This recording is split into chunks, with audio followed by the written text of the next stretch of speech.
What's up, friends? Welcome to a new tutorial. Today we're going to be checking out a particle effect that you can apply to your moving clips. That's right, not stationary, moving clips.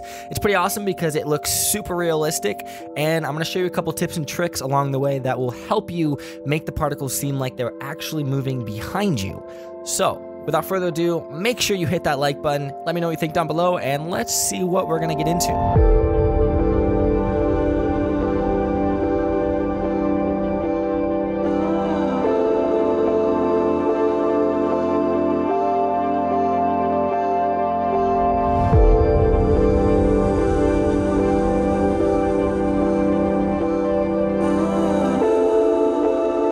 So the particle effect is pretty cool, and this is kind of going to be our base clip that we're working with. Right now it is in Premiere, and all I did was apply a warp stabilizer, so it's pretty stationary because you don't want a lot of movement for this effect. And what we're going to do is open on up After Effects, and then once we have After Effects open, all we're going to do is drag that video that we just exported from Premiere. Now you can use your raw clips as well if they are smooth.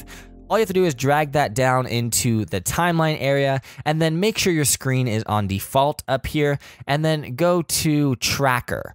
Once Tracker is selected, all you have to do is press Track Camera.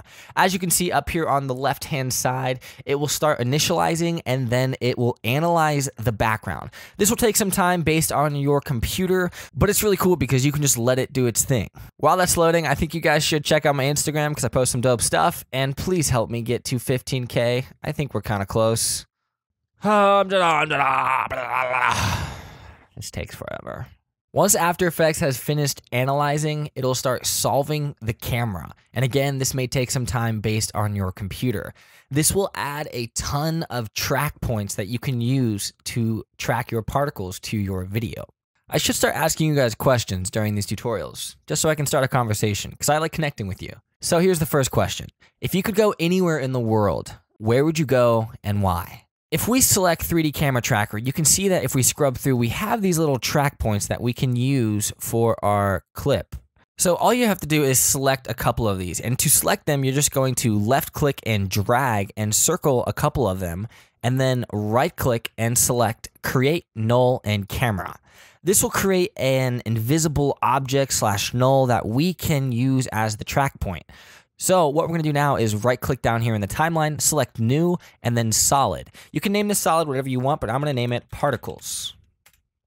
Once that has been renamed, go up into the Effects and Presets tab, and then you're going to type in Particle.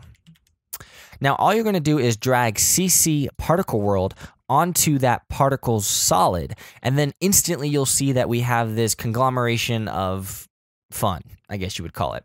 First things first, we're going to go to the Effects Controls tab up here and start manipulating it. Go into Grids and Guides and uncheck the Grid, Horizon, and Axis box. Axis. We're going to change our birth rate to about 10, and you can play around with all these settings, and we're going to change the longevity down to 10 as well. Go into Producer, and this is where we can change the scale of our particles. Typically, I'll leave everything at 0, and the radius X, Y, and Z I will change to about 10 as a starting point. Every time you change these numbers, you will see it change on your screen.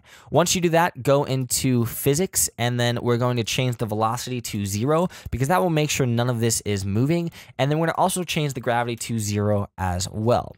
We'll come back to that later. Go into the Particle tab and change your particle type to Faded Sphere. Faded Sphere. Sphere.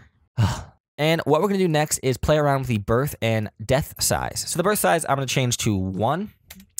And then the death size, I'm going to change to 0.2. I'm going to change the colors to white. So I'm just going to select a color on the screen just because it'll match the clip a little bit more by clicking the eyedropper tool right here.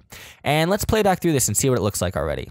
So as you can see, it is very slow because there's a lot going on here, and my computer upstairs isn't as powerful as my one in the basement. So let's change our birth rate a little bit because as you can see, there's a ton of particles, and I don't really want that many particles.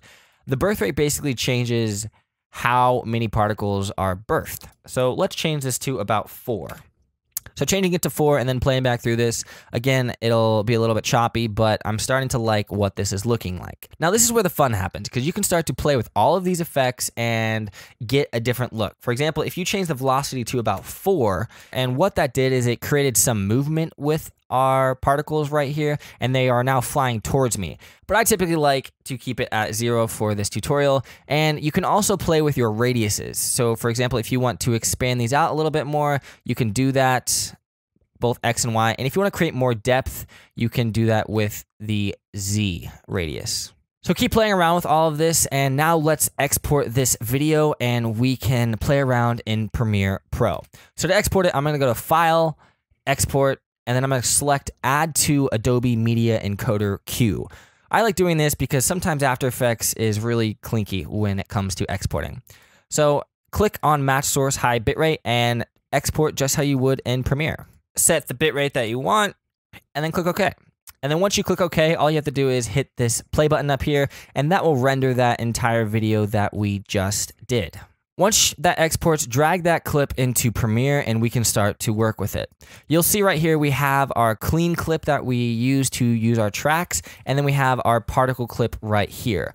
One quick little tip that I want to show you that I did was sometimes I'll mask out the particles because sometimes the particles get really small, and After Effects isn't smart enough to know that there's an object right there. And so this is what I did. As you can see in my beginning sequence, notice this big particle coming through.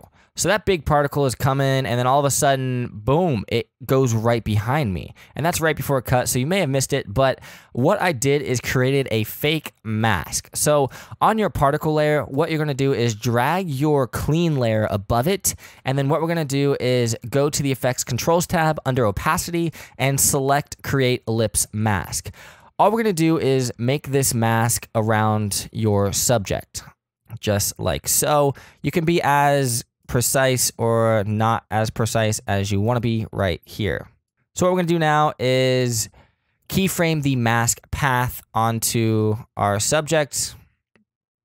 Scrub a couple frames. It looks like it's doing pretty good. Let's move it up. Scrub a couple frames. Let's move it over. Scrub a couple frames more. So as you can see, our mask is a rough mask, but it works. And then the only other thing I would recommend doing is close to the beginning of your mask, select mask opacity and then scroll back a little bit and change your opacity to 0. This will help blend your mask in.